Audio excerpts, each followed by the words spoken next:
studi independen, yaitu merupakan kegiatan di mana teman-teman akan belajar secara mandiri terhadap bidang industri teman-teman yang ingin pelajari. Dan ini bisa di luar dari sektor ataupun industri yang teman-teman sekarang sedang pelajari di perkuliahan. Sebagai contoh, di sini teman-teman mungkin dari elektro, namun di sini di bagian teknologi kan ada banyak ya. Mungkin teman-teman, mohon maaf untuk sekarang mungkin ya belum ada untuk studi independennya. Namun nanti kalau kan teman-teman bisa buka di bagian teknologi, contohnya di situ ada banyak. Teman-teman bisa mempelajari soal pengembangan web, ada juga mungkin pemrograman untuk Python dan lain-lain. Dan itu teman-teman bisa ambil. Dan di sini ada benefitnya juga untuk studi independen. Di studi independen itu sendiri teman-teman bisa melakukan konversi SKS sesuai dengan ketentuan yang ada di jurusan masing-masing. Dan khususnya untuk di jurusan elektro yang sudah saya pelajari dan sudah saya jalani sebelumnya, teman-teman sebelum mengambil program pada studi independen, teman-teman bisa coba untuk berkomunikasi terlebih dahulu kepada dosen PA ataupun kepada kepala jurusan mengenai kegiatan yang teman akan ambil di program MPKM di studi independen ini. Karena apabila teman-teman sebelum studi independen ini sudah coba berkomunikasi, maka akan lebih mudah teman-teman untuk mendapatkan konversi SKS. Karena konversi SKS ini sangat penting ya teman-teman. Karena kalau misalkan teman-teman ingin mengikuti program MPKM namun juga terbebani dengan adanya kegiatan perkuliahan, maka saya rasa itu akan menjadi dua aktivitas yang sangat membebani teman-teman. Mungkin itu sekilas saja soal studi independen, karena di sini kita juga nggak bisa ngelihat lebih banyak ya, karena sudah ditutup untuk pendaftarannya. Mungkin kita balik aja langsung ke slide. Oke, ini bisa kita anggap sebagai journey untuk MSIB ataupun MBKM secara umum ya. Jadi untuk journey ataupun perjalanan teman-teman apabila ingin mendaftar di program MBKM atau di program MSIB ini. Nah, kalau teman-teman ingin mencoba untuk mendaftar di program MBKM, seperti yang tadi sudah saya jelaskan sebelumnya, teman-teman bisa coba untuk membuat akun terlebih dahulu dan coba melihat ada program apa saja yang ada di Kampus Merdeka. Kalau misalkan teman-teman sudah mendapat kegiatannya, mungkin teman-teman tertarik, mungkin teman-teman bisa langsung mencoba untuk melakukan pendaftaran sesuai dengan perusahaan ataupun penyedia kegiatan program pada MBKM yang teman-teman lihat. Nanti apabila teman-teman sudah mencoba mendaftar, maka teman-teman akan diminta untuk memenuhi beberapa persyaratan untuk administrasi Kampus Merdeka. Sebagai contoh di sini ada CV atau resume. Di sini teman-teman juga harus menyiapkan beberapa sertifikat penghargaan apabila teman-teman mempunyai sertifikat penghargaan selama berpendidikan di universitas. Selanjutnya juga teman-teman harus mendapatkan surat rekomendasi dari universitas. Dan apabila 3 hal ini saja sudah didapatkan oleh teman-teman, teman-teman bisa langsung melakukan submit berkas-berkas ini ke Kampus Merdeka untuk menyelesaikan administrasi Kampus Merdeka itu sendiri. Nah, sebenarnya secara umum untuk program MBKM itu cuma diminta sampai dengan administratif.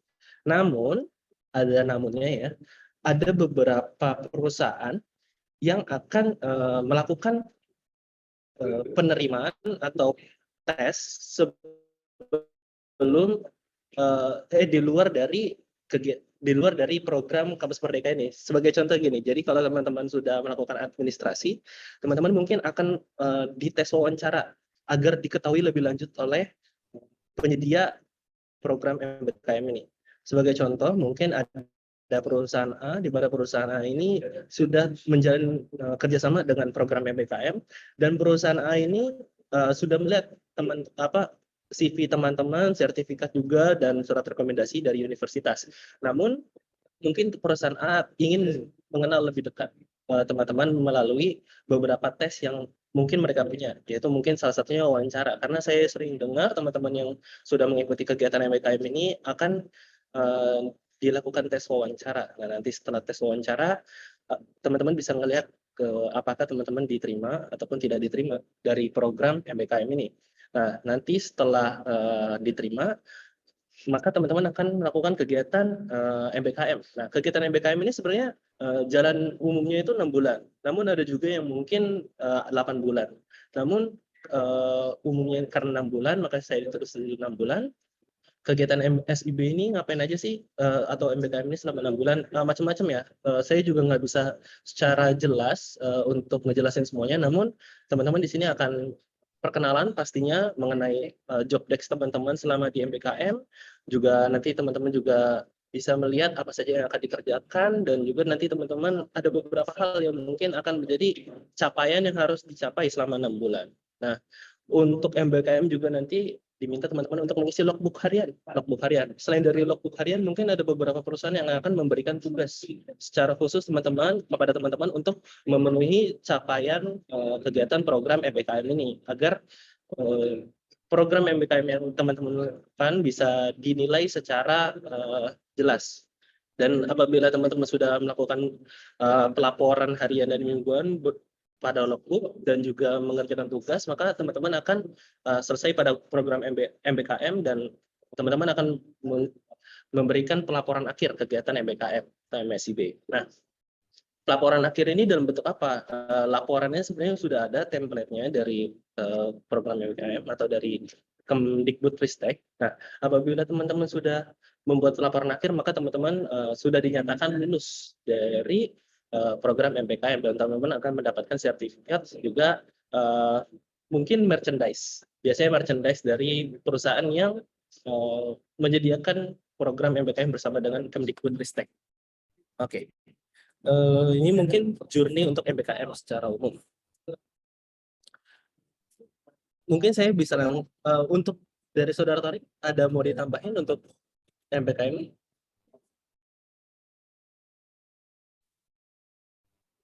Mungkin nanti aja ya, kalau pas ada trik and triknya nih nanti untuk gimana sih cara biar lulus, biar peluangnya besar gitu.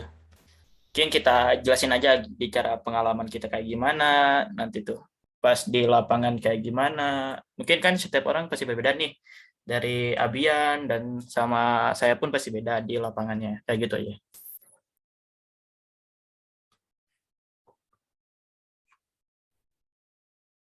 Mute, Abian mute. Ya, sorry. Oke. Mungkin sesuai dengan yang saya pikirkan juga, saya harap mungkin webinar kali ini akan lebih banyak di Q&A-nya atau tanya jawabnya agar lebih interaktif, agar komunikasi pada webinar ini akan jadi komunikasi dua arah yang baik, di mana teman-teman juga bisa langsung bertanya dan akan mendapatkan jawaban terhadap teman-teman dan unek-unek mungkin teman-teman soal program MBKM. Mungkin saya langsung aja tipis-tipis untuk ngejelasin seperti apa perusahaan yang sudah saya jalani selama di program MBKM, yaitu perusahaan Apple Developer Academy. Oke, karena di sini saya sudah mengikuti program Merdeka Belajar, studi independen bersertifikat, yaitu di Apple Developer Academy, saya bisa menjelaskan seperti apa programnya dan mulai dari pendaftaran sampai dengan kegiatannya. Dan ini sebenarnya dari Apple Developer Academy ini lumayan menarik ya buat teman-teman semua. Dari Apple Developer Academy ini sebenarnya teman-teman harus melakukan pendaftaran di luar dari kampus Merdeka terlebih dahulu. Kenapa begitu? Karena biasanya Apple Developer Academy ini akan mulai 6 bulan lebih awal. Karena kegiatan Apple Developer Academy itu kan 1 tahun. Nah, jadi teman-teman akan mulai terlebih dahulu untuk melakukan pendaftaran Apple Developer Academy, dan mulai jalan di Apple Developer Academy. Nanti setelah 6 bulan teman-teman bisa langsung mendaftar apabila teman-teman sebagai mahasiswa di program Merdeka Belajar Studi Independen Bersertifikat. Nah, oke, saya jelaskan di sini ya untuk pendaftarannya, karena ini lumayan menarik buat teman-teman yang mungkin tertarik untuk mengikuti Apple Developer Academy, karena banyak sekali benefit yang bisa teman-teman dapat apabila ingin mencoba bergabung atau terdaftar sebagai siswa di Apple Developer Academy. Oke, dari pendaftarannya di sini teman-teman bisa buka ya. Kita coba dulu, kita langsung aja ke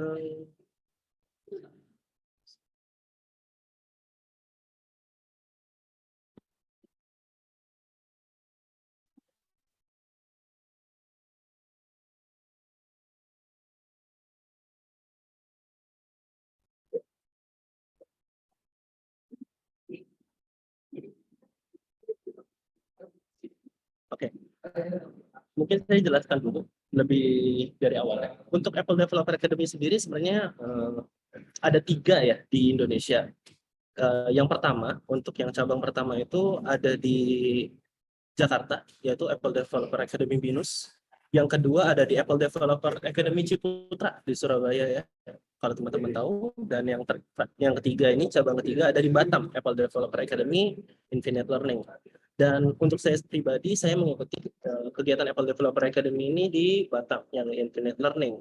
Nah, untuk Apple Developer Academy ini ngapain aja sih? Sebenarnya banyak yang akan kita kerjakan, namun untuk secara jelasnya teman-teman bisa langsung buka aja nanti di sini. Ini apa ya, informasinya sangat padat, teman-teman bisa langsung baca aja apa aja Apple Developer Academy. Namun saya akan menjelaskan secara ringkas saja lewat PowerPoint-nya. Jadi teman-teman bisa langsung nanti buka untuk websitenya di sini, Infinite Learning, dan kita nanti coba langsung ke share. Jadi kalau untuk Apple Developer Academy sendiri, apabila tadi teman-teman sudah buka website, teman-teman bisa langsung melakukan pendaftaran. Nah, pendaftaran ini dibuka kapan? Biasanya dibukanya tuh di pertengahan tahun, seperti di bulan-bulan ini. Dan kalau nggak salah, Apple Developer Academy lagi buka, kalau nggak salah tinggal 3 hari lagi pendaftarannya tutup untuk angkatan yang akan mulai berjalan tahun depannya, yaitu pada bulan Februari. Nah, teman-teman di sini bisa melakukan pendaftaran, di mana di pendaftaran ini ada beberapa hal yang akan diminta teman-teman untuk melakukan pas terhadap tes-tes yang akan diberikan dari Apple Developer Academy agar bisa diterima sebagai student dari Apple Developer Academy atau dari learner-nya. Dan untuk Apple Developer Academy sendiri, di sini teman-teman bisa mengisi administrasi Apple Developer Academy. Ada apa aja sih administrasi? Sebenarnya untuk administrasinya lumayan banyak ya, karena nanti akan saya jelaskan kenapa ini banyak, karena menyangkut barang-barang yang bervalue dan ada beberapa hal yang harus disetujui teman-teman, karena banyak intellectual property atau kekayaan atau hak cipta, dan itu milik privat gitu. Dan untuk teman-teman di sini administrasinya, contohnya di sini teman-teman akan diminta untuk memberikan KTP, kartu keluarga, dan lain-lain. Dan itu juga termasuk CV, portofolio, terus kenapa teman-teman ingin masuk ke Apple Developer Academy, dan banyak hal lainnya. Nah, nanti kalau teman-teman sudah mengisi semua administrasi Apple Developer Academy, nanti teman-teman bisa langsung cek aja, karena pendaftarannya kalau nggak salah masih buka sampai 3 hari ke depan. Jadi nggak ada salahnya kalau cuma buat ngecek-ngecek doang seperti apa sih administrasinya. Teman-teman bisa isi administrasinya. Nanti kalau sudah isi administrasinya, maka teman-teman akan menunggu waktu sampai dengan mendapatkan informasi kalau teman-teman lolos secara tahap pada administrasi. Nah, nanti kalau misalkan teman-teman sudah lolos di tahap administrasi, teman-teman bisa langsung mengerjakan tes selanjutnya. Tesnya itu apa? Di sini tesnya itu tes logic dan programming. Tes logic dan programming itu apa? Jadi tes logic dan programming itu teman-teman akan diberikan sebuah soal dalam bahasa Inggris ya, dalam bahasa Inggris mengenai permasalahan yang ada, dan itu akan diselesaikan dalam bentuk program. Apakah soalnya ini esai? Tidak, soalnya sederhana, yaitu menggunakan ABC. Jadi teman-teman bisa coba langsung dicoba aja pakai ABC, dan itu mungkin kalau buat teman-teman yang mungkin sulit untuk melakukan pemrograman dari awal atau dari raw programming, teman-teman bisa belajar untuk mempelajari soal test logic programming dalam soal objektif. Nah, nanti kalau teman-teman sudah lolos pada tes logic dan programming untuk Apple Developer Academy ini, teman-teman akan lanjut ke tes selanjutnya. Nah, tesnya ini lumayan banyak ya. Dan tes selanjutnya ini adalah group interview. Group interview itu apa? Group interview ini merupakan wawancara dalam bentuk grup, yaitu group discussion, di mana teman-teman di sini akan diberikan sebuah permasalahan, dan teman-teman akan dikumpulkan dengan orang-orang yang mungkin teman-teman nggak kenal sama sekali, dan harus memecahkan masalah itu dalam waktu yang diberikan. Saya tidak bisa memberikan waktu, maksudnya secara jelas apakah waktunya 30 menit, sejam, dan itu semua, karena setiap tahunnya kesulitan untuk grup interview ini selalu berubah.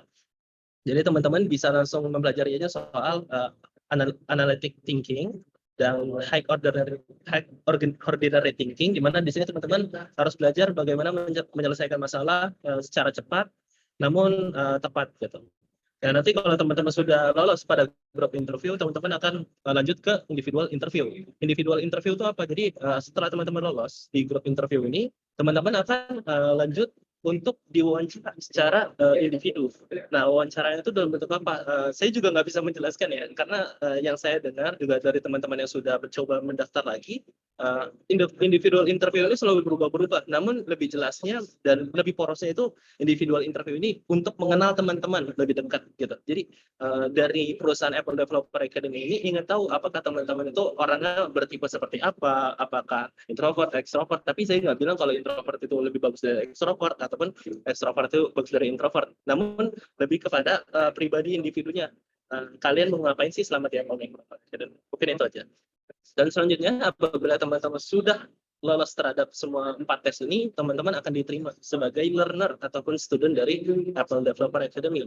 Nah, kalau sudah lolos di sini, teman-teman bisa langsung melakukan pembelajaran. Pembelajarannya seperti apa aja? Sebenarnya lumayan banyak, saya nggak bisa jelasin semuanya. Namun karena di sini kita konteksnya bahas MBKM, dan ini mungkin salah satu yang paling unik ya. Mungkin ada perusahaan yang sama dengan Apple Developer Academy, yaitu dia akan melakukan pendaftaran lebih awal daripada program MBKM, dan teman-teman mungkin nggak akan terkejut apabila teman-teman mungkin magang di suatu perusahaan dan tiba-tiba perusahaan itu juga terdaftar sebagai program MBKM, dan teman-teman akan terbantu banget sebagai mahasiswa. Nah, kalau teman-teman di sini sudah lolos ya sebagai learner dari Apple Developer Academy, teman-teman bisa langsung mendaftar. Apakah pendaftarnya ribet? Enggak, karena di sini dari Apple Developer Academy sudah ada timnya sendiri yang untuk membantu teman-teman dari mahasiswa untuk mendaftar di program magang dan studi independen bersertifikat. Dan itu sangat sederhana ya, teman-teman bisa nanti langsung minta aja ke timnya. Dan nanti kalau teman-teman sudah mendaftar, maka secara otomatis nggak perlu makin tes di kampus Merdeka, teman-teman akan langsung terdaftar sebagai siswa juga di kampus Merdeka untuk Apple Developer Academy. Kenapa ada hal seperti ini? Karena Apple Developer Academy ingin membantu teman-teman yang mahasiswa untuk meringankan beban mahasiswa, teman-teman mahasiswa selama di perkuliahan. Karena kalau kita lihat ya, apabila teman-teman juga melakukan magang ataupun melakukan studi independen ataupun mengikuti program-program lainnya, lalu digabung dengan teman-teman melakukan perkuliahan, apalagi teman-teman yang mungkin ngambil SKS yang lumayan besar seperti 24 SKS, dan itu cukup memberatkan. Oleh karena itu di sini Apple Developer Academy memberikan peluang kepada teman-teman untuk memudahkan gitu. Dan di sini teman-teman tinggal langsung daftar aja ya, daftar. Nanti kalau kalian daftar sama sebenarnya cuma diminta administrasi dan itu kan langsung diterima. Nanti kalau misalkan sudah diterima, teman-teman kegiatannya ya sama aja kayak yang ada di Apple Developer. Cuma nanti teman-teman emang harus ngisi logbook. Nanti setelah ngisi logbook, ngisi laporan dan selesai. Jadi kalau udah terdaftar sebagai siswa di Apple Developer Academy, tidak perlu mendaftar lagi di tidak perlu tes lagi di kampus Merdeka, mungkin seperti itu. Dan selanjutnya ya kan, saya ingin menjelaskan dulu ya, mungkin teman-teman ada yang udah tahu, namun ada juga yang masih awam mengenai Apple Developer Academy. Karena dari saya bicara soal Apple Developer Academy, jadi untuk Apple Developer Academy untuk Infinite Learning ini ya, itu merupakan sebuah perusahaan anak perusahaan dari Apple Incorporate. Jadi perusahaan internasional Apple. Di mana di sini sederhananya perusahaan Apple itu ingin punya sebuah akademi, di mana akademinya ini tersebar ya di seluruh dunia, salah satunya di Indonesia, di mana perusahaannya itu berkomitmen untuk memberdayakan ekonomi Indonesia untuk yang Apple Developer Academy Independent Learning, khususnya juga untuk yang di Indonesia, dengan menciptakan world class developer yang mampu mengandalkan solusi paling inovatif dan dinamis di dunia. Dan dari akademi ini sendiri juga berfokus pada keterampilan pengkodean, desain, dan profesional. Oke, selanjutnya saya akan menjelaskan seperti apa sih sederhananya apa aja yang dilakukan di Apple Developer Academy. Dan mungkin ini juga bisa jadi acuan kepada teman-teman yang mungkin akan masuk ke perusahaan-perusahaan yang basisnya itu melakukan pengembangan aplikasi atau pengembangan web dan pengembangan software. Dan untuk apa aja sih yang dipelajari, seperti yang tadi sudah dijelaskan pada poros utama dari Apple Developer Academy, di sini teman-teman akan mempelajari soal UI design, UX research, developer, dan juga ada project management.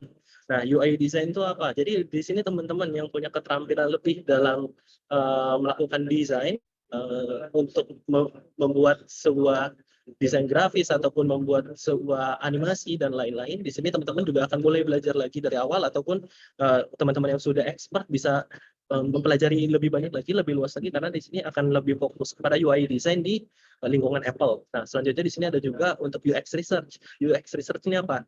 Menurut saya yang paling penting dari keempat ini adalah UX research, karena di sini teman-teman akan diberikan mindset baru, diberikan mindset ataupun pola pikir sebagai researcher yang terampil. Dan di sini teman-teman akan sering diberikan sebuah masalah dan teman-teman harus memecahkannya bersama teman-teman. Di sini teman-teman juga akan diajarkan bagaimana berkolaborasi satu sama lain, dan itu cukup bagus dan sangat bagus karena itu akan mempengaruhi kinerja teman-teman ke depannya, baik di universitas ataupun nanti teman-teman sudah kerja. Nah, selanjutnya di sini ada developer. Ini juga role utama saya selama di Apple Developer Academy. Dan untuk developer ini sendiri, karena ini khususnya untuk di lingkungan Apple, maka teman-teman di sini akan main dengan teknologi. Teknologi itu apa aja? Lumayan banyak, jadi teman-teman bisa belajar soal nanti teknologi untuk membuat aplikasi di iOS ataupun iPhone, ada juga untuk di MacBook, ada juga untuk di iWatch. Nah, jadi teman-teman akan berkreasi lah sebagus mungkin membuat aplikasi dengan pemrograman yang sudah ada di lingkungan Apple, yaitu pemrograman Swift, dan itu akan sangat menarik buat teman-teman yang tertarik mungkin dengan teknologi. Selanjutnya ada project management, dan project management ini juga penting ya, karena teman-teman yang mungkin sekarang udah di semester udah masuk semester akhir, bisa belajar banyak nih. Kenapa belajar banyak? Karena dengan adanya project management, teman-teman bisa melakukan perancangan belajar teman-teman selama di universitas, di perkuliahan. Jadi teman-teman bisa tahu output akhir teman-teman nih mau ngapain gitu. Dan mungkin bagusnya lagi ya, teman-teman akan jadi lebih disiplin sih selama di project management ini. Dan selanjutnya di sini ada role apa aja sih yang ada di Apple Developer Academy. Nah, jadi kan tadi saya udah notice ya ada learner. Nah, learner itu merupakan student ataupun orang yang belajar banyak di Apple Developer Academy, dan diharapkan akan menjadi world class developer setelah lulus dari Apple Developer Academy. Dan selanjutnya ada mentor dan tim ops. Nah, mentor dan tim ops ini apa? Jadi mentor ini akan membimbing teman-teman selama di Apple Developer Academy. Baik ada mentor desain, mentor teknologi, dan ada mentor untuk profesional. Mentor profesional itu apa? Mungkin teman-teman pernah dengar. Jadi di sini teman-teman akan dilatih seperti apa berkomunikasi, berkolaborasi, teamwork, dan mempunyai pola pikir. Dan ini mungkin lebih gampang dikenal sebagai mentor yang lebih fokus kepada psikolog orang-orang yang ada di Apple Developer Academy. Jadi teman-teman akan dibuat relax saat bekerja dan lain-lain. Selanjutnya juga ada tim ops. Nah, tim ops ini orang-orang yang akan membantu teman-teman baik dari pemberkasan dan lain-lain. Sebagai contoh di sini teman-teman mungkin yang tadi saya bilang ya di MBKM, teman-teman mungkin ingin mendaftar MBKM setelah masuk di Apple Developer Academy. Nah, teman-teman bisa minta langsung tim ops gitu untuk bantuan untuk mendaftar di MBKM, dan itu akan langsung dikerjakan oleh tim ops. Singkat, dan mungkin tim ops ini mungkin salah satu orang yang sangat akan membantu teman-teman, karena mungkin teman-teman akan ada beberapa problem, mereka akan sangat sigap untuk menyelesaikan masalah teman-teman selama di Apple Developer Academy. Selanjutnya untuk organisasinya atau chart organisasi, ini sebenarnya nggak terlalu penting ya. Cuman ini bisa teman-teman baca aja. Ada apa aja yang ada di Apple Developer Academy, kayak Director, Academy, Ops-nya tadi, terus ada mentor, dan juga Ops yang lainnya. Gitu. Dan selanjutnya, untuk benefit. Nah, ini mungkin yang teman-teman tunggu, untuk kenapa sih kita harus ikut Merdeka Belajar Kampus Merdeka gitu, ataupun kenapa sih harus ikut Apple Developer Academy, dan mungkin ada perusahaan-perusahaan lainnya gitu. Karena yang pertama di sini yang paling penting itu teman-teman akan diajarkan untuk kolaborasi atau teamwork. Kenapa ini sangat penting? Karena ini merupakan tuntutan paling besar selama di dunia industri untuk saat ini. Karena dengan adanya pemikiran yang kompleks ataupun pemikiran yang banyak, maka akan ditemukan sebuah inovasi maupun kegiatan yang kreatif gitu. Dan di sini teman-teman dengan adanya kolaborasi, teman-teman bisa juga melakukan networking. Apa itu networking? Jadi teman-teman bisa kenal nih sama banyak orang, karena selama di perusahaan saya yakin eh, teman-teman yang di MBKM nantinya akan kenal dengan teman-teman yang dari mungkin dari Jawa atau mungkin dari Kalimantan, dari pulau-pulau lainnya, dan mungkin juga dari universitas lainnya, ataupun mungkin teman-teman bisa berkolaborasi dengan orang-orang yang mungkin sudah berpengalaman di dunia industri, dan itu sangat penting ya untuk networking ini. Bahasa sederhananya ya, networking ini kita cari orang dalam lah, pelan-pelan gitu. Cari orang dalam. Walaupun sebenarnya bahasa orang dalam itu kan kurang enak ya kalau di Indonesia. Cuman dengan adanya networking ini teman-teman bisa lebih jelas gitu secara di industri nantinya gitu. Dan saja di sini ada benefits lainnya, itu ada personal mentor dan student kids. Dan mungkin ini ya teman-teman dari Apple Developer Academy yang mungkin udah alami dan sudah dapat, dan itu merupakan suatu berkah juga.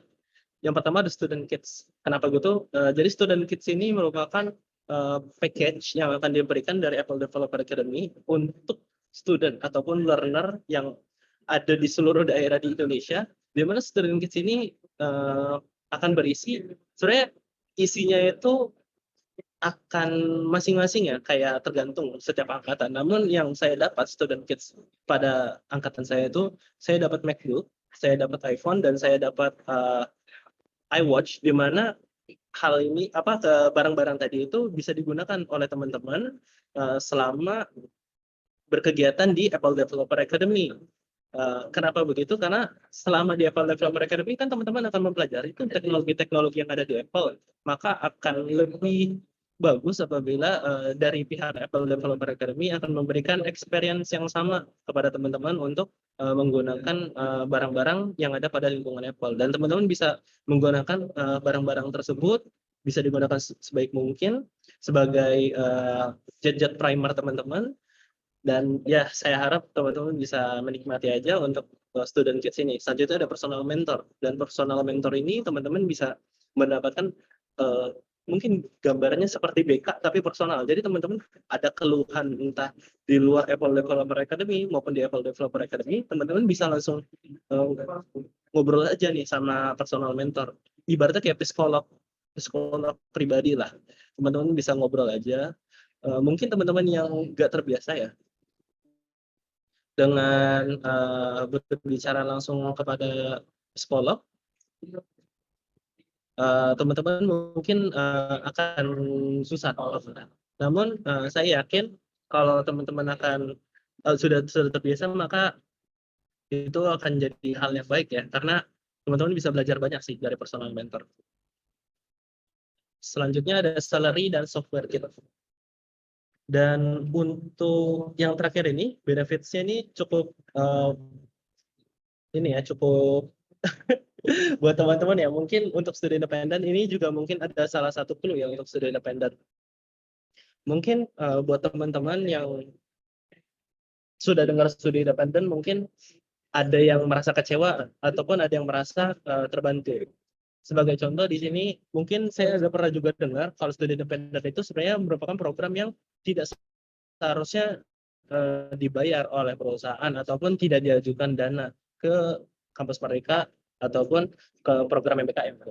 Namun untuk di Apple Developer Academy ini sendiri, teman-teman akan digaji secara individu oleh perusahaan Apple Developer Academy, dan teman-teman akan mendapatkan salary ini selama berpendidikan di Apple Developer Academy ini. Untuk salary-nya saya nggak bisa bilang nominalnya secara jelas, namun teman-teman akan mendapatkan nilai setara dengan UMR dari kota penyedia Apple Developer Academy. Contohnya untuk di Batam berarti setengah dari UMR-nya gitu. Dan kalau untuk di Surabaya mungkin setengah dari Surabaya, dan Jakarta setengah dari Jakarta. Itu akan terus ngikutin sesuai dengan UMR. Dan selanjutnya ada software kit. Nah, software kit ini sebenarnya sama kayak yang tadi untuk student kits, namun bedanya untuk software kits ini lebih terfokus kepada aplikasi gitu. Jadi teman-teman akan diberikan aplikasi-aplikasi premium untuk membantu teman-teman bekerja di Apple Developer Academy. Dan apa aja sih aplikasinya, mungkin salah satunya kayak aplikasi desain, di mana di sini teman-teman bisa melakukan desain menggunakan aplikasi premium, juga untuk Zoom diberikan akses Zoom premium, selanjutnya juga ada beberapa akses lainnya lah untuk membantu teman-teman selama di Apple Developer Academy. Mungkin sekian itu aja sih untuk dari Apple Developer Academy, dan mungkin untuk magang studi independen bersertifikat dan MBKM. Mungkin selanjutnya bisa saya lempar aja ke moderator. Terima kasih. Baik, terima kasih kepada Bang Muhammad Abdul Fadilah karena telah menyampaikan materinya. Semoga materi yang telah Abang sampaikan bisa bermanfaat bagi kita semua. Oke, selanjutnya sebelum kita memasuki sesi tanya jawab, terlebih dahulu kita mendengarkan materi selanjutnya dari materi kedua, yaitu Bang Taufik Nur Akbar. Beliau ini juga merupakan mahasiswa Teknik Elektro Umrah angkatan 2018, dan juga beliau ini alumni dari MBKM Pejuang Muda, dan sekarang sedang menjalani program MBKM magang BRIN.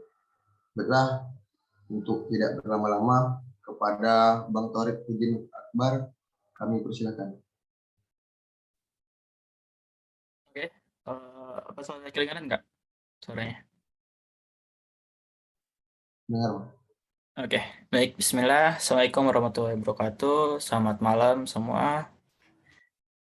Oke, mungkin udah dijelasin juga ya biodatanya sedikit, dan juga saya dari alumni program BKM juga, yang dimana saya ngikuti yang awal tuh ikuti Pejuang Muda, dan juga sekarang mengikuti program MBKM yaitu magang. Dan magangnya ini saya di BRIN, tapi BRIN-nya saya bukan yang di pusatnya, tapi yang ada di Bandung. Oke, biar nggak lama juga, karena kalau yang basic-basicnya pun udah dijelasin juga sama saudara kita yaitu Abian. Karena kalau misalkan saya mungkin nambahan saja sih, kalau misalkan apa aja sih yang sekarang di open gitu, yang dibuka untuk program MBKM kayak gitu kan. Oke, kita lanjut saja ya.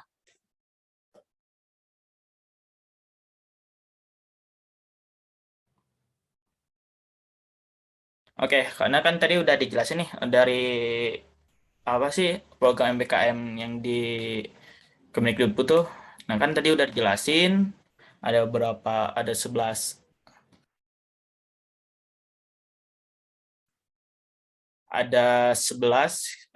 cabang program BKM kayak gitu kan. Nah, cuman yang sekarang dibuka tuh kampus mengajar nih. Kalau kampus mengajar udah dibuka baru kemarin, kampus mengajar udah dibuka. Dan kalau misalkan kalian pengen lebih lanjutnya itu kita langsung buka aja di webnya, langsung ke webnya biar lebih dalam lagi. Dan di sini pun ada alumni yang dari kampus mengajar, dari magang, independen, dan lain-lainnya kayak gitu. Mungkin lanjut saja ya. Oke, mungkin kalau misalkan tadi pun udah dijelasin juga ya, untuk persyaratan umumnya itu minimal yang angkatan 2020 nih, yang baru akan memasuki semester 5, semoga aja bisa ikuti juga untuk kayak dispenden, magang, dan lainnya kayak gitu. Cuman kalau misalkan dari saya sih, lebih enak tuh kalian ngikuti stipenden aja dulu gitu. Kalau untuk magangnya itu nanti pas di semester 7 atau 6, kayak gitu sih. Nah, untuk IPK sama juga, IPK rata kan dari 2,75 gitu, umum kalau itu. Nah, kalau di CP itu nggak terlalu ini juga sih, ada orang tuh yang kayak mentor atau yang penyeleksi itu mereka cuma melihat dari biodata kita lalu masuk ke CP. Nah, di CP ini kalau misalkan kalian lebih banyak belajar atau banyak pelatihan, itu dimasukin aja kayak gitu biar biar enak pas dilihat oleh mentor kalian atau pas diseleksi kayak gitu kan. Karena kalau misalkan apa kayak kalian pernah ngikuti pelatihan IoT atau pelatihan pokoknya yang pelatihan kayak gitu, itu dimasukin aja. Terus kalau misalnya kalian punya web sendiri atau punya GitHub sendiri, itu masukin. Terus apa sih basic kalian gitu. Nah, itu dimasukin juga. Pokoknya di CV itu dirincin aja gitu biar semua atau orang yang seleksi itu lihat kayak gitu. Mungkin itu persyaratan yang umum aja di CV dan itunya kayak gitu. Nah, kan di sini kan sharing nih untuk masalah strip and trick-nya. Nah, mungkin sebelum ke strip and trick, kita jelasin dulu. Saya Salumi Pejuang Muda. Pejuang Muda ini kalau misalkan di ini itu dari Kemensos, tahu kan Kemensos, Kementerian Sosial gitu yang dinaungi dengan Bu Risma untuk sekarang tuh. Nah, untuk program Pejuang Muda untuk sekarang tuh belum ada informasi di grup pusat pun sama di grup koordinator. Karena kalau misalkan di grup koordinator sama ini pun belum ada informasi dari pusatnya kayak gitu. Jadi kemungkinan ada, tetapi kemungkinan juga nggak ada juga kayak gitu. Gimana lihat kondisi data yang variabel kayak gitu. Atau misalkan datanya itu enggak kondusif lagi. Cuman kalau misalkan kalian mungkin semester 5 atau semester 7, mungkin itu bisa lagi nih untuk kalian yang ikut Pejuang Muda kayak gitu. Nah, kalau misalkan tips and trick-nya nih, kalau misalkan di Pejuang Muda kan di seleksinya itu ada dari kayak wawancara, cuman wawancaranya itu kayak tadi jelasin sama Abian, di Indonesia itu kan dalam satu forum orang tuh nggak tahu siapa-siapanya kayak gitu. Cuman nanti tuh kalau di apa di program Pejuang Muda tuh dia memilih kayak jiwa kepemimpinannya kayak gitu. Kalau dalam sebuah forum, kalau dalam tes wawancara nih, dalam wawancara itu kan pasti ada orang yang ngebimbing atau ngeberatorannya kayak gitu. Nah, ketika orang pada diem atau semua pada sepi lah gitu, nah dengan waktu cuma 15 menit atau 5 menit, nah kalau dalam sebuah pembimbing atau pemimpin pasti itu akan kayak mengambil forum lah gitu. Jadi kalian yang mengatur forum. Nah, itu kalau misalnya tips and triknya itu pasti kayak misalnya peluangnya itu adalah misalkan 80%-an bakal diterima. Kayak gitu. Kenapa? Rata-rata orang yang waktu saya tanya-tanya ke kawan saya pun yang ikut Wajang Muda yang waktu pas program pas diseleksi pas wawancara dan permasalahan di situ, mereka banyak yang kayak mengambil alih forum waktu orang-orang pada diam. Nah, pada udah kayak udah diambil forum, baru kita jelaskan nih apa sih permasalahan, terus apa sih kayak pemaparan dulu nih dari kawan-kawan, mungkin ada perwakilan dulu dari siapa. Kalau nggak ada, kalian dulu yang membuka topik kayak gitu. Dengan topik misalkan kayak buka aja dulu pendahuluan lah kayak gitu. Mungkin dalam masalah karena kemarin tentang apa pokoknya tentang kemiskinan yang ada di Papua kalau salah waktu kemarin itu. Nah, itu kalian harus memahami dulu karena sebelumnya itu pasti dikasih tahu, oh nanti tentang kayak tes wawancara cuman kayak grup kayak gitu. Nanti dikasih clue-nya misalkan tentang kemiskinan kayak. Nah, itu bakal main sesi gitu. Jadi ada sesi 1, 2 sampai berapa kayak gitu. Karena setiap sesi itu satu room tuh ada di 1.000 atau 2.000-an. Nah, itu di bracket lagi. Jadi yang di grup tuh cuman 5 kayak gitu, 5 atau 10. Nah, tapi yang diambil tuh cuman kayak yang di grup saya pun yang diambil cuman 2 atau 3 orang kayak gitu. Sedangkan yang diterima di dalam Pejuang Muda itu sekitar 500-an lah, 500 orangan kayak gitu. Di 500 orang di 500 atau 5.000-an kayak gitu di setiap orang. Jadi yang daftar itu dari 11 orang, termasuk kawan saya pun yang dari teknik elektro nih yang ikut Pejuang Muda, tetapi waktu seleksi walang gitu kan nggak lulus, tetapi yang lulus cuman saya, terus yang angkatan 19 pun ada yaitu Oni sama apa ya, lupa satu lagi tuh. Pokoknya dari teknik tuh ada dari teknik elektro itu cuma 3 gitu. Nah, cuman kalau misalkan udah nih untuk yang udah di forum, udah ngambil alih forum, pokoknya udah selesai, balik lagi udah itu udah selesai aja. Pemimpin kalian udah selesai dulu sampai itu. Nah, apalagi pas di lapangan nih, kalau misalkan kalian udah lulus kayak gitu, di lapanganmu tetap kalian bakal dibimbing untuk pengambil forum kayak gitu. Apalagi sebagai ketua koordinator, kedua koordinator wilayah, koordinator pusat, itu bakal ditarik juga kayak gitu. Karena kalau misalnya kalian udah masuk ke koordinator wilayah, itu lebih enak. Kalian bisa ngambil wawasannya itu lebih. Kalau misalkan dia sebagai anggota, kalau misalkan bukan dari forum, itu mungkin sedikit untuk wawasannya. Cuman kalau misalnya kalian sebagai ketua koordinator, mungkin kalian lebih wawasannya itu atau banyak teman lah di luar. Kalau misalnya saya kan banyak kawan misalnya di luar, atau misalnya kalian mau kemana pun bisa tanya nih, oh Bang ada di mana, atau misalkan saya ada di Tanjung Pinang, oh saya ada di Bandung, oh saya misalnya itu bakal dibantu untuk masalah fasilitas atau yang lainnya kayak gitu. Nah, cuman kalau untuk yang itu dalam pejuang muda, dalam tes wawancara yang diambil kayak nilainya gitu. Terus di pejuang muda pun ada yang diambil dalam esai. Nah, kalau di esai kalian bebas tentang apa saja ya, tapi dalam esai itu kalian tetap harus mengarah kayak apa sih tema yang akan di subtemanya kayak gitu. Karena waktu kemarin itu subtema tentang kemiskinan, kewirausahaan tentang kemiskinan, gimana cara kita mencari clue atau misalkan solusi untuk tentang kemiskinan kayak gitu. Nah, cuman kalau dalam program Pejuang Muda ini kan yang difokuskan cuma 2 kemarin tuh, ada yang dari pendataan, yang dimana pendataan di sini kalau misalkan pusat tuh cuma minta kayak kuesioner atau grafik. Oh, misalkan di wilayah di sini tuh kayak gimana sih dalam kemiskinannya kayak gitu. Apakah udah 80% atau misalkan kurang dari 80% atau 50% kayak gitu. Nah, proyek yang kedua yaitu kita mengajukan proposal yang dimana itu akan didanai 50 juta untuk 74 tim.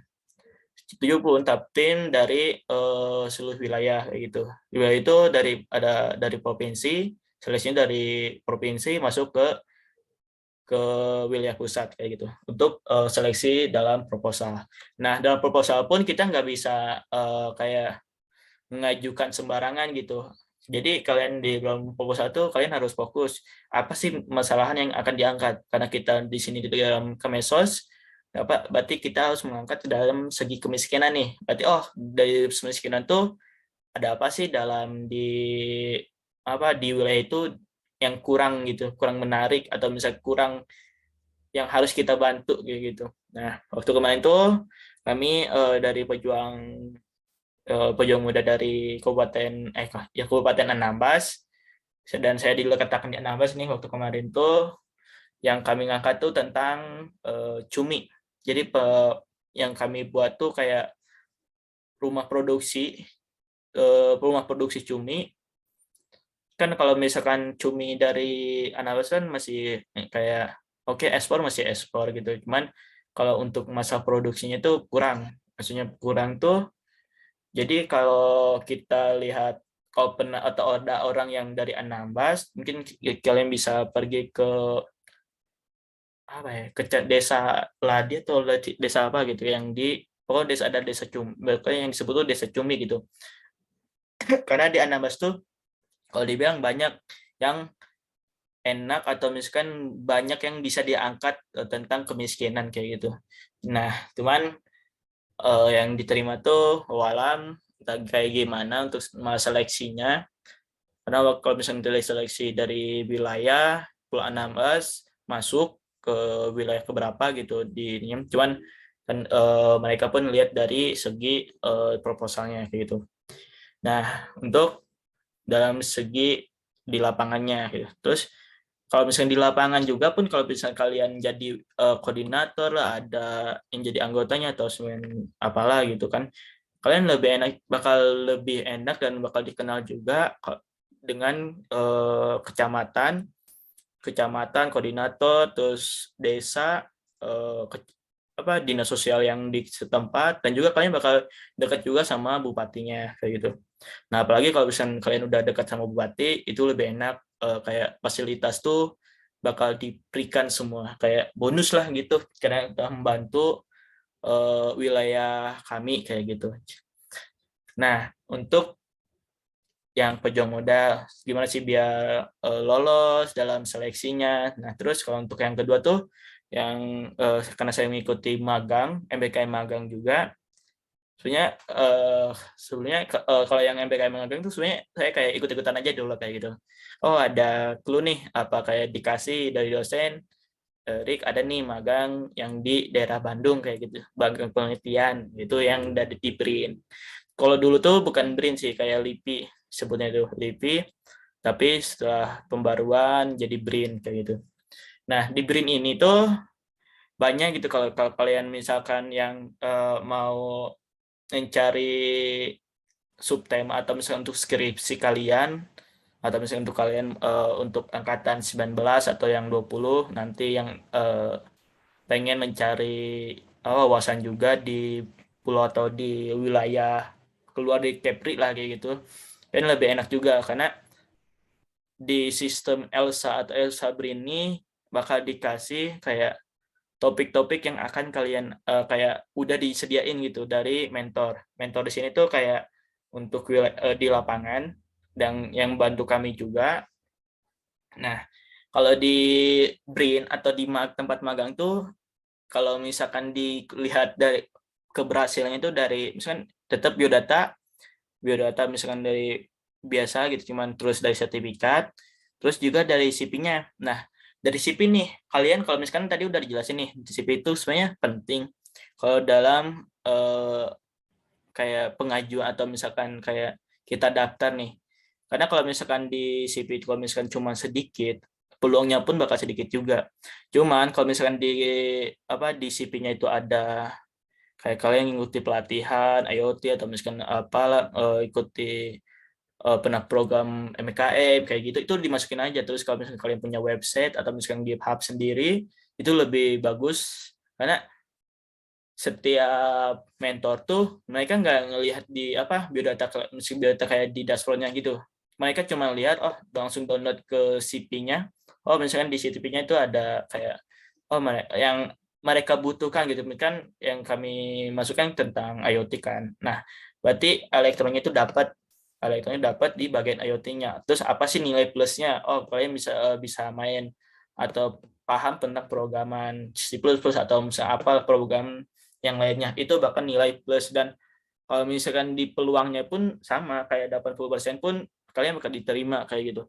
Kemudian aja yang seleksi yang pas di tim saya pun dari orang 6 orang untuk yang bagian IoT-nya itu mereka nggak terima kayak, karena si kata mentor tuh saya nggak nerima tuh karena mereka bagian CP-nya tuh nggak dicantumkan apa sih kelebihan mereka kayak gitu, apa sih tentang kelebihan tentang dari apa tentang pelatihan atau apa kayak pokoknya dari kelebihan gitu.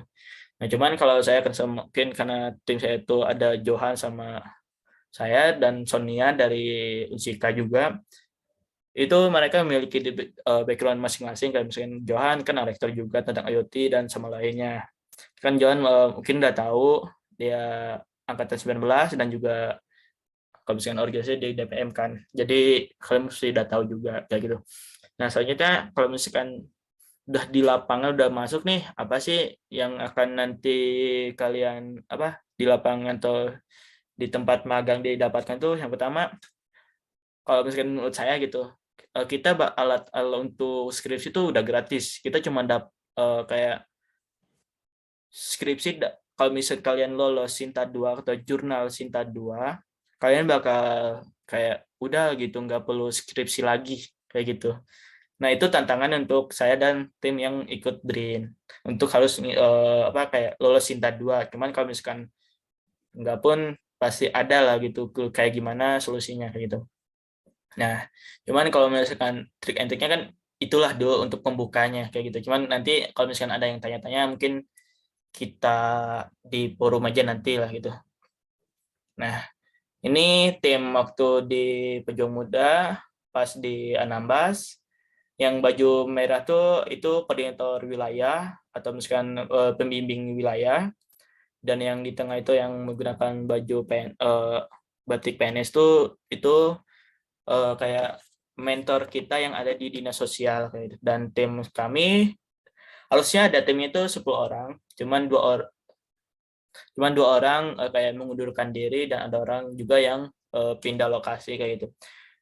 Nah, yang di bawahnya itu kami karena ngambil tentang budaya tentang cumi. Ya kami mengambil informasi tentang di cumi yang di Pulau Anambas tuh kayak gimana, terus dalam lokasinya itu gimana. Pokoknya kita mencari solusi untuk kayak gitulah. Oke, terus kalau misalkan yang di BRIN, ini tim kami yang ada di BRIN. Waktu kemarin kami uji coba ke lapangan, survei ke lapangan untuk yang di lapangan tuh kami sebenarnya kalau yang tim kami itu kan ada 2 tim. Kami itu ada saya, Johan dan Sonia, dan satu lagi itu ada Budi pun ikut di BRIN juga, dan ada Dian dan Josephine kayak gitu. Itu mereka tentang smart coffee kayak gitu. Smart roaster kopi kalau kita kayak gitu pokoknya. Nah, yang bawahnya nih kami tim dari semua orang, ada yang ikut yang udah untuk ambil data dari S2 dan ada yang juga yang S3. Nah, yang samping lagi itu waktu itu pas uji ke lapang kedua kami mengambil uji coba alat yang kami buat selama kemarin, dan kami itu gunakan kalau misalkan sekarang tuh kayak kalian mungkin untuk pelapornya gitu ke dashboardnya itu mungkin kalian banyak nih kalau yang kayak Ubidos atau gimana. Cuman yang kami gunakan itu Antares. Antares ini kayak kerjasama dengan kayak dari Telkomsel kayak gitu. Kayak mungkin itu aja sih kalau untuk magang BRIN terus tim kami, dan mungkin kalau misalkan ada pertanyaan mungkin nanti lagi sama moderatornya kayak gitu kan. Dan mungkin ini kuat mungkin untuk kalian tidak harus jadi hebat untuk memulai, tetapi harus mulai dulu untuk jadi hebat. Oke, mungkin sekian aja dari saya. Assalamualaikum warahmatullahi wabarakatuh.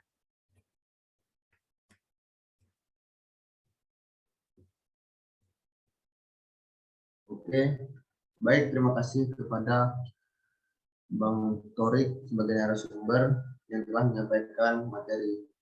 Semoga materi yang Abang sampaikan juga bermanfaat bagi kami semua. Selanjutnya kita masuk sesi tanya jawab. Bagi yang ingin bertanya, silahkan raise hand. Lalu perkenalkan nama, jurusan, angkatan, baru kemudian sampaikan pertanyaannya. Boleh juga jika yang ingin bertanya, jika ada kesulitan untuk on mic, bisa juga melalui chat, tapi tetap perkenalkan nama, jurusan, baru pertanyaannya. Baik, apakah ada yang ingin bertanya?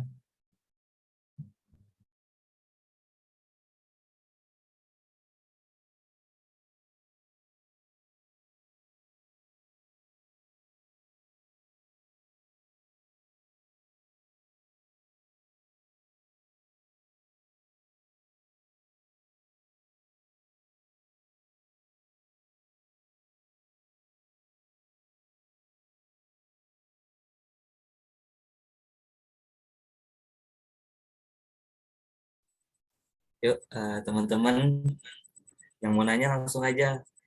Rugi nih kalau nggak ditanya, soalnya langsung sama alumninya nih. Apalagi buat yang angkatan 20 kan, yang semester depan bisa daftar MBKM.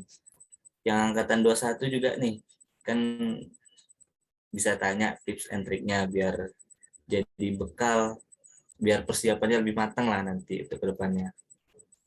Yuk, tanya yuk, santai aja. Izin bertanya, Bang. Oke, boleh, silakan. Tapi perkenalan dulu. Baik Bang, perkenalkan nama saya Gora Laziola dari Teknik Informatika 20. Saya mau tanya Bang, MBKM nanti bakalan ada konversi SKS nggak Bang? Terima kasih. Baik, terima kasih kepada Gora Laziola karena telah bertanya. Kepada narasumber dipersilakan untuk menjawab. Dari Torik, mau apa aja? Ben aja deh. Oke. Untuk pertanyaan dari tadi, Saudara Gora, untuk apakah MPKM itu mendapatkan konversi SKS? Jawabannya ya, untuk beberapa bidang yang mungkin bisa saya notice ya di jawaban kali ini. Jadi untuk program MBKM memang banyak, namun yang saya tahu ada beberapa program yang saat ini banyak diminati oleh mahasiswa, yaitu tadi yang mungkin udah dijelaskan oleh saya dan teman saya itu Torik. Itu yang pertama untuk program studi independen dan program magang itu sudah dipastikan akan diberikan hak ataupun akses untuk melakukan konversi SKS. Namun, ada namunnya, berdasarkan laporan yang saya tahu dan berdasarkan forum yang sudah saya pernah ikuti sebelumnya, ada beberapa jurusan ataupun ada beberapa fakultas yang mungkin ketentuannya akan lebih ketat gitu. Dalam arti seperti ini, mungkin ada jurusan A, sebenarnya jurusan A ini mengharuskan mahasiswanya untuk mengambil magang ataupun studi independen bersertifikat yang masih satu jalur dengan jurusan yang sedang diampunya gitu, atau yang sedang dijalani oleh mahasiswanya. Namun apabila mahasiswa ini masih ingin mencoba untuk melakukan program MBKM ini di luar dari jurusannya, maka ada konsekuensinya. Sebagai contoh, di sini saya juga nggak bisa sebutin siapa orangnya ataupun dari mana jurusannya, namun ada juga yang mungkin kesulitan di situ karena dari pihak jurusannya tidak memberikan akses untuk konversi SKS. Namun untuk alhamdulillahnya untuk di jurusan teknik elektro dari yang sudah saya dengar, dan mungkin terima kasih juga untuk jajaran pengurus teknik elektro seperti Kajur dan bawahannya, kita mendapatkan akses untuk melakukan konversi SKS terhadap semua program MBKM yang dilakukan oleh mahasiswa. Namun seperti yang sudah dijelaskan sebelumnya, akan lebih baik kepada teman-teman sebelum melakukan pendaftaran. Sebelum melakukan pendaftaran, teman-teman bisa berkomunikasi dulu dengan dosen PA dan juga kajurnya. Jadi tidak ada namanya miskom antara mahasiswa juga pihak jurusan gitu. Karena ada kasus di mana mahasiswa di mana dia sudah melakukan program MBKM, namun dari pihak jurusan tidak bisa memberikan konversi SKS sampai dengan maksimal konversi SKS yang diberikan oleh MBKM, yaitu 20 SKS. Mungkin itu sih yang bisa saya jelasin. Oh ya, mungkin satu tambahan lagi. Untuk program MBKM yang saya ketahui ya, sudah dipastikan bisa konversi SKS itu ada studi independen, ada magang, ya. Terus ada juga kampus mengajar. Nah, juga ada, kalau nggak salah, program Pembangunan desa pun desa ada. ya, program membangun Ada. desa. Ya, membangun desa. Oke, mungkin itu sih. Dari Saudara Torik, mau ada yang tambahin? Yang betul sih, dari yang Abian jelasin pun, setiap jurusan tuh memiliki peraturan masing-masing kayak gitu. Jadi nggak semua MK, kan dari Pak Nadimnya ini kan dia ngasih 20 SKS biar free lah gitu kita tuh di lapangan atau di pas kita independen atau magang atau lainnya kayak gitu. Tetapi kan itu nggak mungkin dong dalam sebuah jurusan tuh mengasih dengan mudah 20 SKS kayak gitu. Nah, tapi kalau misalkan kalian kayak mungkin ini clue-nya itu atau tipsnya itu kalian dekati aja dosen yang akan dosen pengampunya kayak gitu.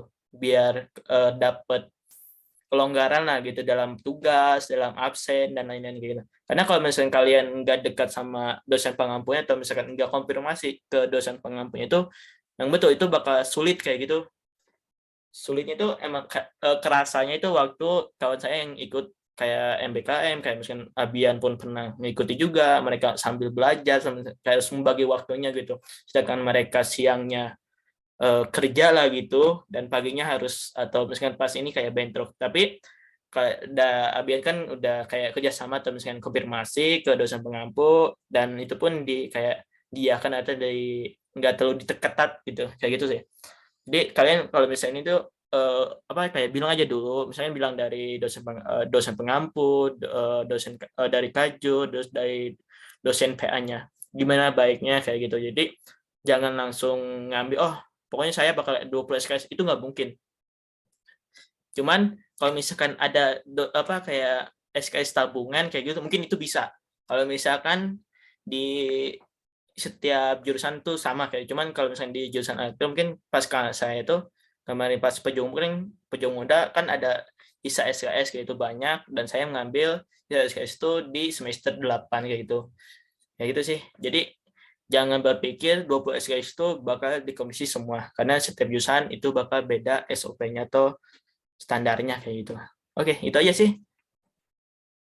Ada satu lagi nih Abian, dari Dian nih, tips and trick biar lolos di developer kayak gimana nih? Boleh nih. Langsung aja. Oke. Ini mungkin salah satu pertanyaan yang saya sering dengar buat teman-teman yang mungkin tertarik buat masuk Apple developer. Oke. Makasih buat Dian. Apa tips and triknya? Saya sebenarnya dulu sering ngasih tips and trick ini, cuman saya tobat. cuman gini ya. Ada beberapa hal yang mungkin bisa ditekankan kepada diri teman-teman pribadi. Sebenarnya saya juga ada benang merah. Saya nggak tahu ini 100% bakal ngebantu teman buat bisa lolos di Apple Developer Academy, tapi dari yang sudah saya jalani dan ngelihat dari poros apa sih yang pengen dihasilkan, atau developer apa sih yang pengen dihasilkan oleh Apple Developer, mungkin teman-teman bisa kembalikan diri teman pribadi ke komunitas. Apa itu komunitas? Mungkin lebih sering didengarnya itu masyarakat. Jadi kan sebenarnya di masyarakat itu kan ada banyak bagiannya. Ada mungkin kalau sering kita dengar mungkin ada masyarakat petani atau komunitas petani dan itu semua. Nah, di setiap bagian masyarakat ini kan pasti punya permasalahan, ataupun ada juga mungkin hal-hal yang harus diselesaikan, harus diberikan solusi.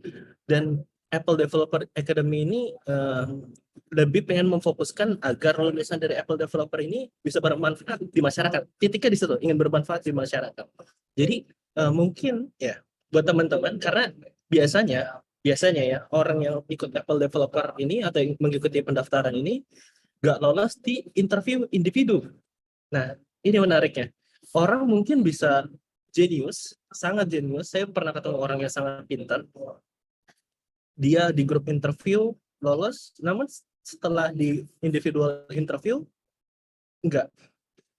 Dan itu merupakan pertanyaan besar sebenarnya dari diri saya sendiri, kayak apa sih yang pengen dicari. Makanya saya pikir itu merupakan faktor X yang dibutuhkan oleh si Apple Developer Academy sendiri. Jadi mungkin kalau mungkin yang pengen saya kasih clue itu aja sih. Jadi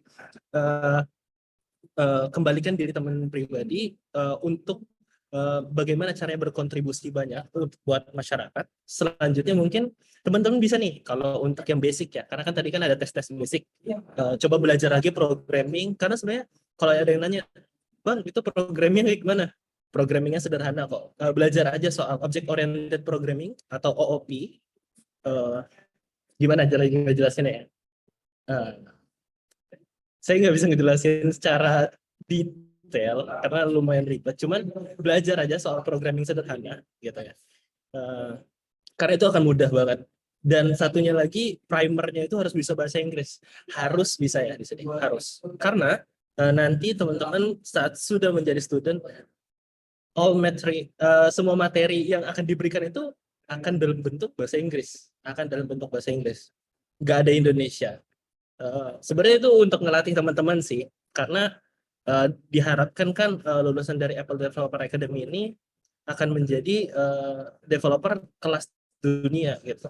Dan dengan diharapkannya menjadi developer kelas dunia, maka teman-teman akan sering berkomunikasi dengan orang-orang luar negeri, dan itu menggunakan bahasa internasional, mau nggak mau itu bahasa Inggris. Mungkin itu sih. Kalau ada yang mau ditanya lagi boleh dari Dian atau cukup? Terima kasih. Baik, terima kasih kepada Bang Torik dan Bang Abdian karena telah menjawab pertanyaan dari rekan kita. Selanjutnya ada lagi nih Bang, pertanyaan dari Habibur Rahmat. Oh, mungkin ini pertanyaannya mungkin ini agak keluar dari konteks bincang MBKM ya Kak. Saran software untuk kembangin aplikasi untuk Android apa? Ini untuk laptop kentang banget ya. Ini pertanyaan. Oke. Menarik nih. Mungkin aku mau coba jawab ya. Android.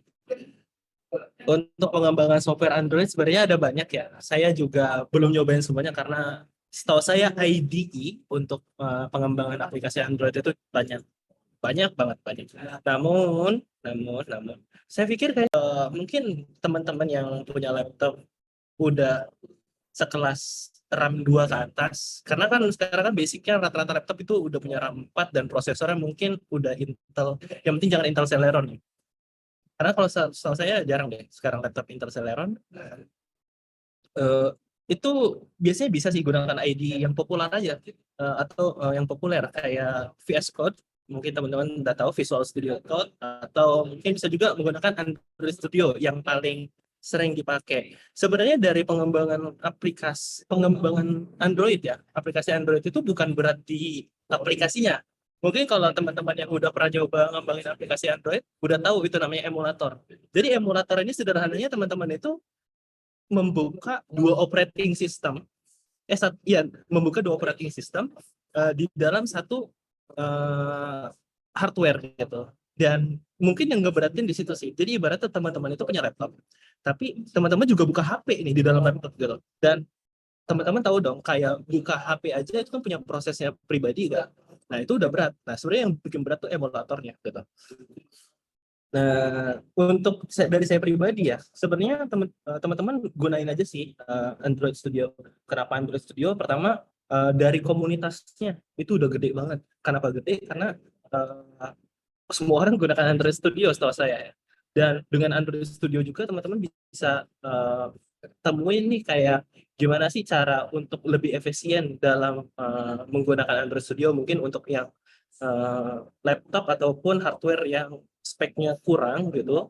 Jadi tetap bisa melakukan pemrograman atau pengembangan aplikasi, namun dengan spek yang sudah disesuaikan di Android Studio-nya. Karena setahu saya semua aplikasi itu bisa disesuaikan gitu. Baik disesuaikan bisa mengimbangi dengan spek yang ada, ataupun bisa juga mungkin emang belum. Tapi dengan adanya komunitas saya pikir teman-teman bisa nanti banyak tanya. Jadi ada dua sih yang pengen saya nanti teman-teman bisa nyoba VS Code, Visual Studio Code, ataupun untuk Android Studio. Mungkin itu sih kalau untuk Android ya. Ya sebenarnya kan kalau untuk laptop kentang nih, sebenarnya kita bisa. Kalau saya kan yang sekarang itu kan laptopnya nggak bisa gitu untuk kayak langsung pas sudah kita buat aplikasi atau buat aplikasi kayak gitu intinya tuh dia nggak bisa langsung ngebuka. Kalau misalnya ngebuka dia bakal kayak dusun atau apa. Nah mereka cluenya biar nggak terlalu berat tuh mereka langsung di download aja gitu, di download langsung dibuka di aplikasi. Kayak ada yang membuat langsung download, ada yang langsung kayak koneksikan ke laptopnya kayak gitu. Jadi kalau koneksinya itu nggak dibuka langsung di laptopnya, tapi langsung dibuka di aplikasi kita kayak gitu. Jadi biar memudahkan aja sih kalau untuk laptop kentang kayak gitu. Gitu sih. Jadi jangan langsung dibuka di laptopnya, itu aja intinya. Jadi kalian bisa download dulu baru dibuka di HP kalian. Itu aja sih. Biar aman dan nggak memakan RAM kalian kayak gitu juga. Karena kalau misalnya ada orang yang bilang enakan Visual Studio, ada enakan ya. Sebenarnya itu balik lagi ke masing-masing kayak gitu. Cuman kalau misalnya kalian enaknya udah misalkan ada basic di Android Studio ya udah pakai aja gitu. Cuman kalau misalnya kalian pengen mencoba lagi ya udah coba aja kayak gitu dulu. Itu aja sih. Baik, terima kasih kepada Bang Abian dan Bang Torik karena sudah menjawab pertanyaan dari rekan kami Rabiul. Dan terima kasih juga Rabiul karena telah bertanya.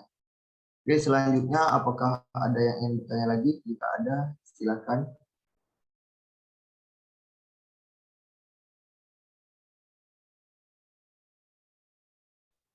Silakan kawan bagi yang ingin bertanya.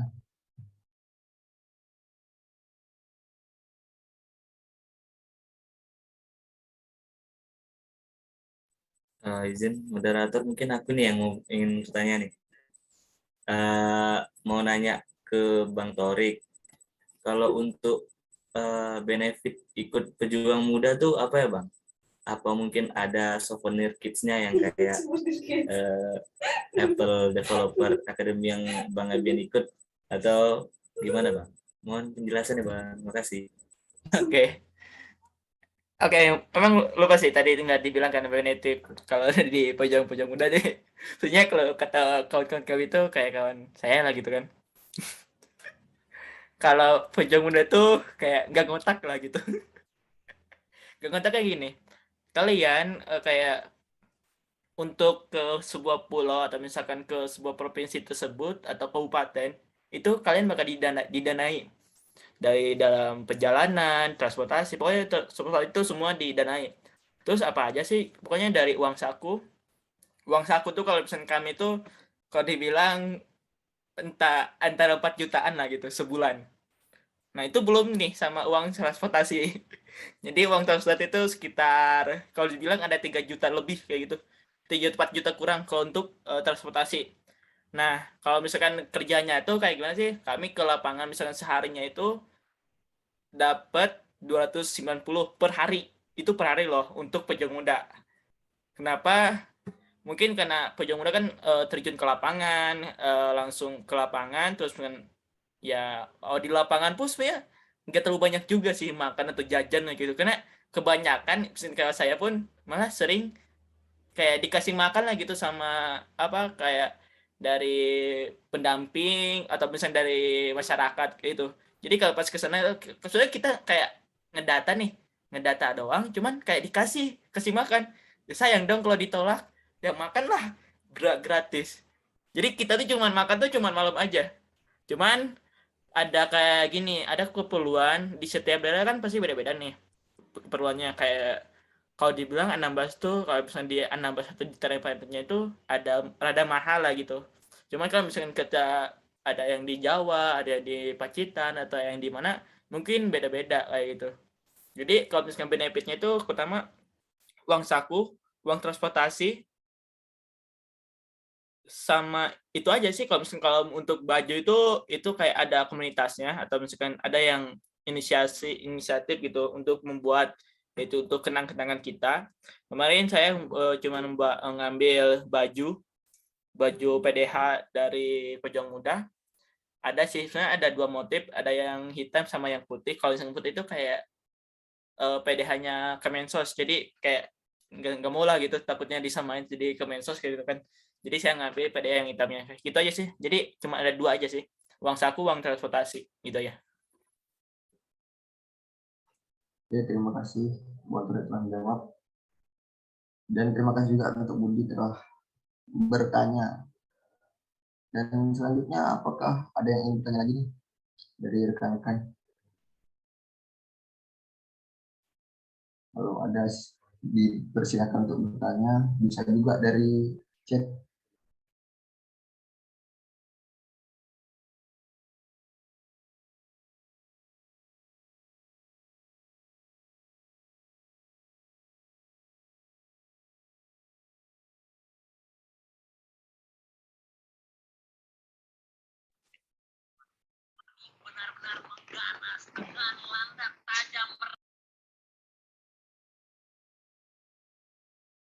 Sebenarnya saya minta izin, saya mau bertanya. Perkenalkan, nama saya Kurnia Sandi, saya mahasiswa Teknik Elektro 19.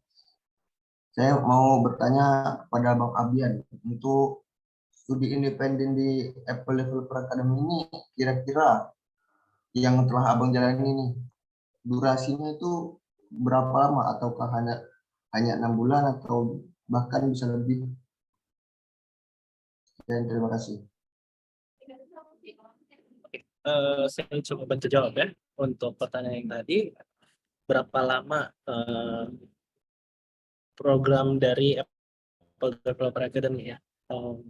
Untuk program dari Apple Developer Academy itu sebenarnya 11 bulan ya, 11 bulan. Jadi 5 bulannya itu di luar dari program MBKM, nanti 6 bulan sisanya itu bisa bareng sama program MBKM. Namun program ini tuh nggak terpisah, tapi jalan bareng.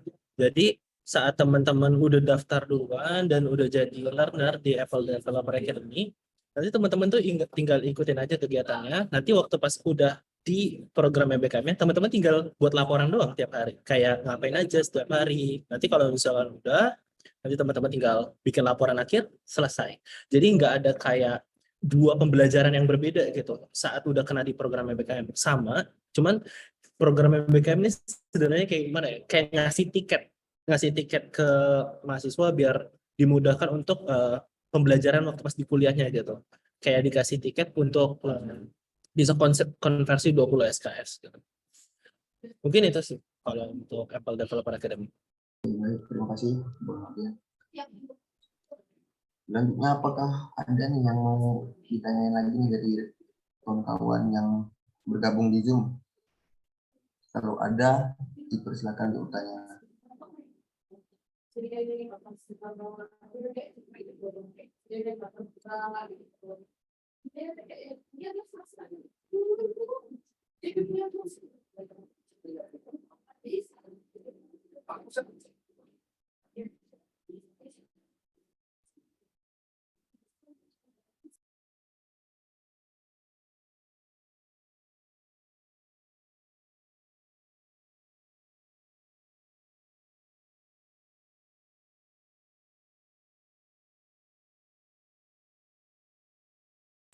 Oh iya nih, mau kurang jelas tadi untuk Bang Torik.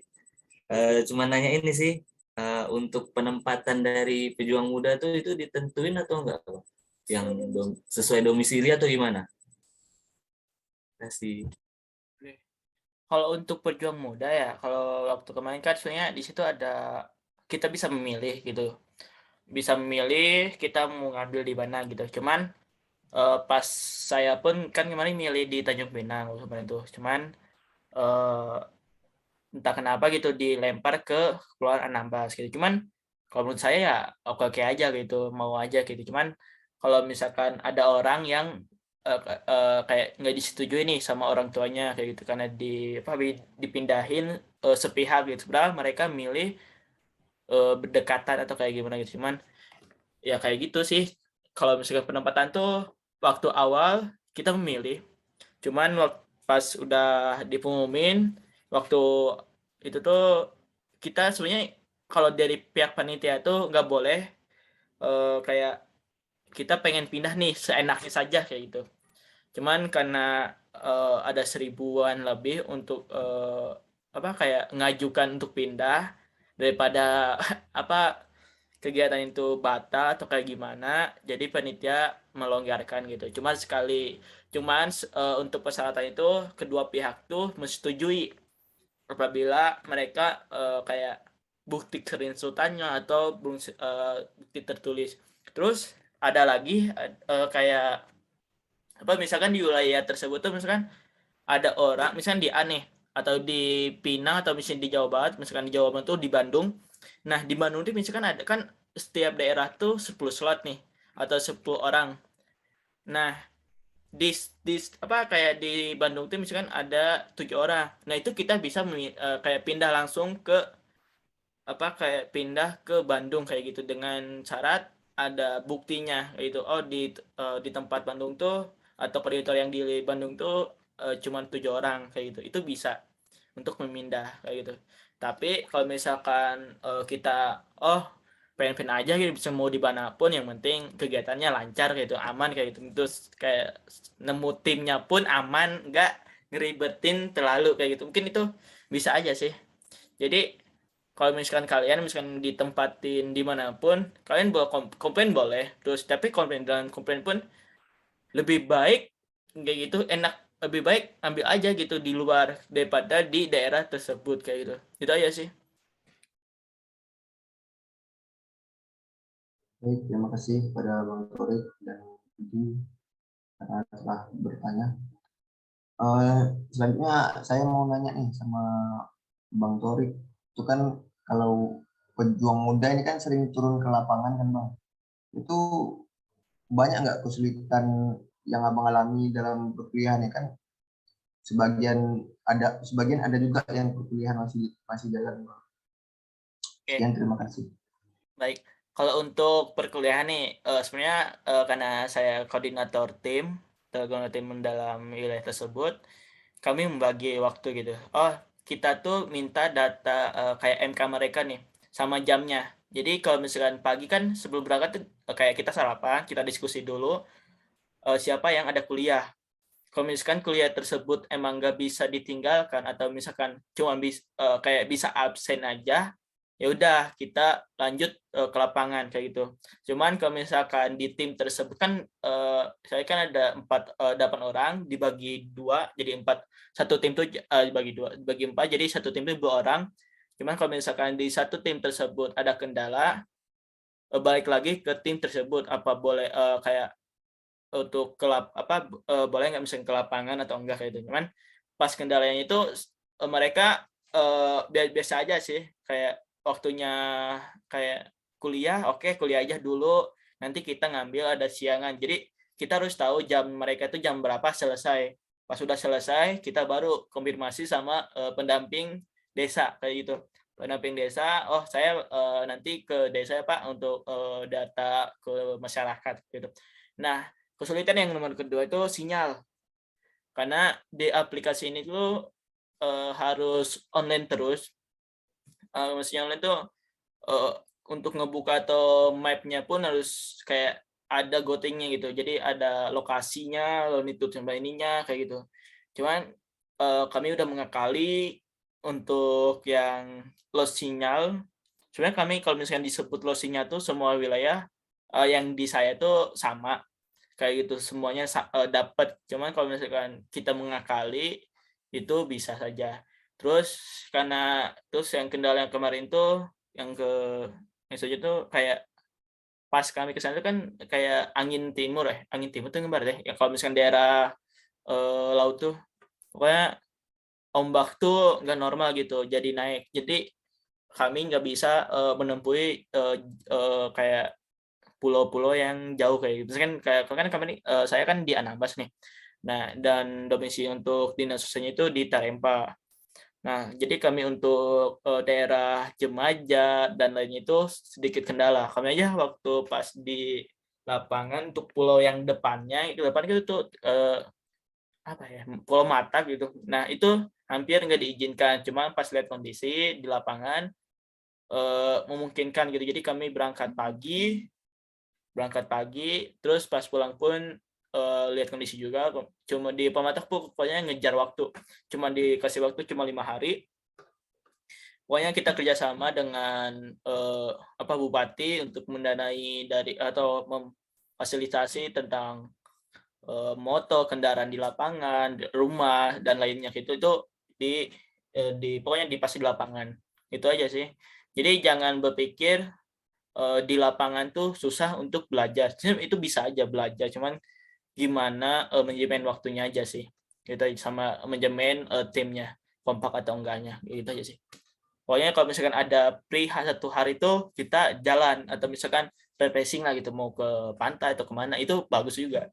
Cuman tetap kayak kalian konfirmasi dengan koordinator wilayah gitu. Koordinator itu kayak pendampingnya, mentornya kita gitu.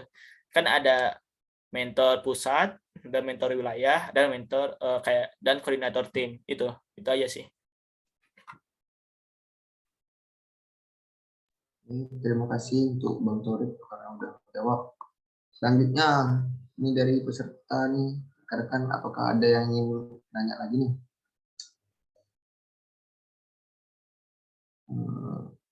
Kalau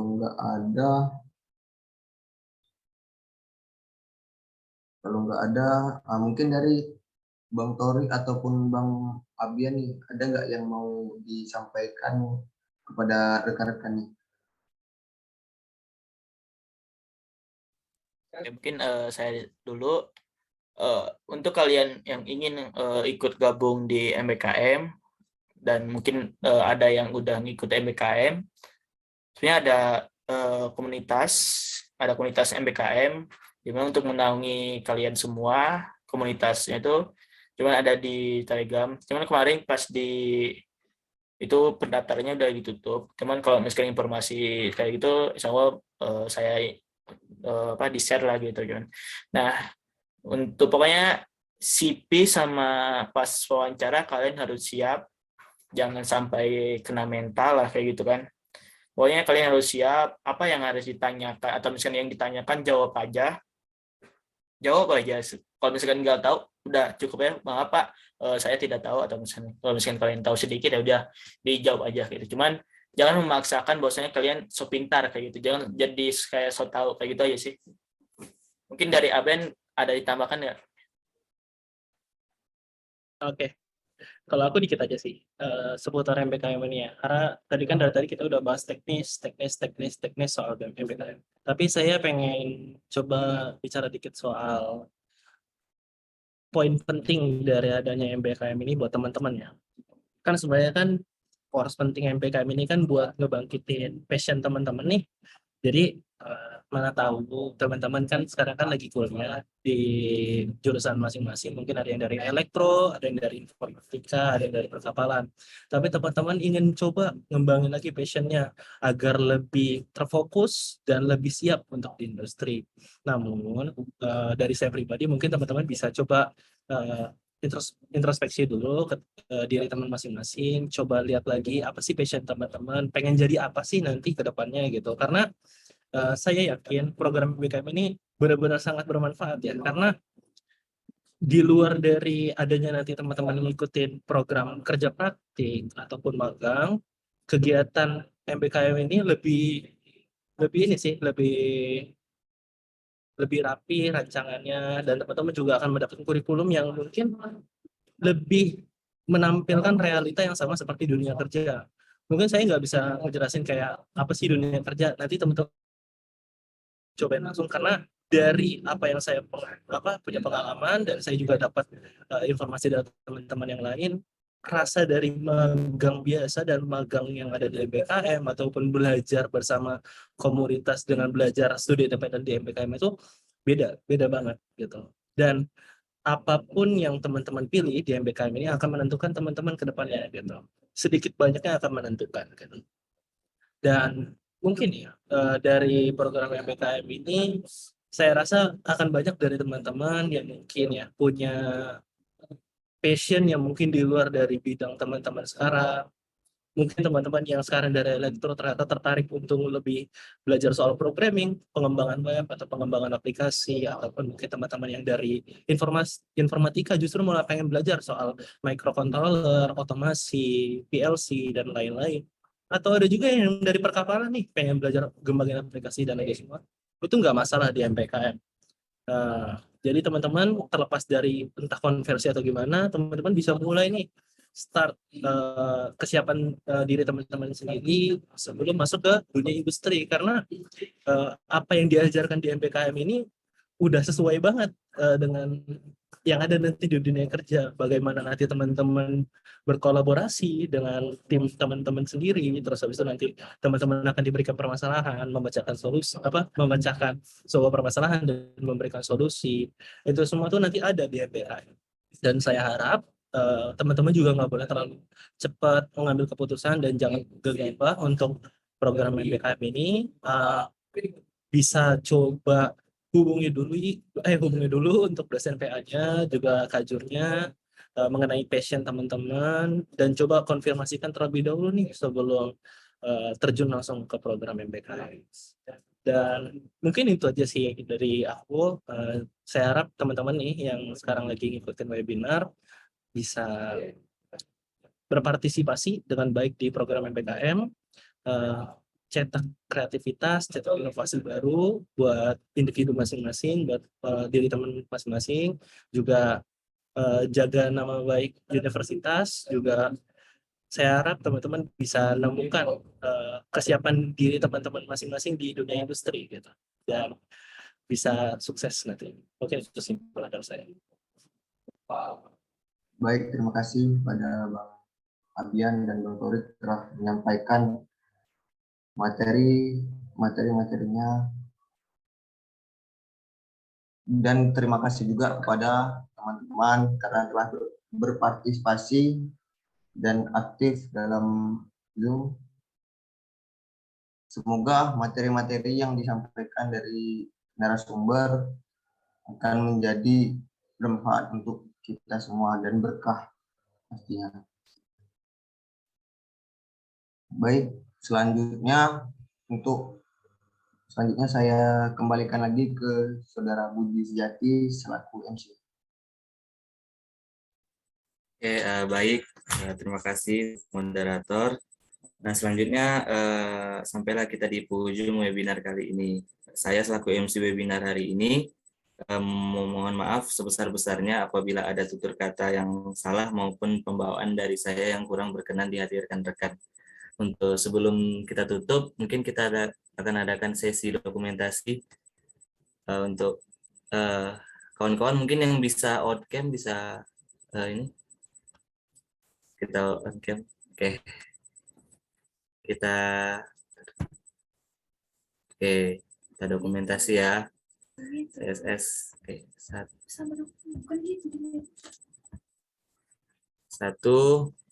2 3. 1 2 3. Oke, terima kasih semuanya. Sekian webinar hari ini saya tutup. Wabillahi taufiq wal hidayah. Wassalamualaikum warahmatullahi wabarakatuh. Sampai bertemu di webinar series elektro selanjutnya. Terima kasih. Assalamualaikum.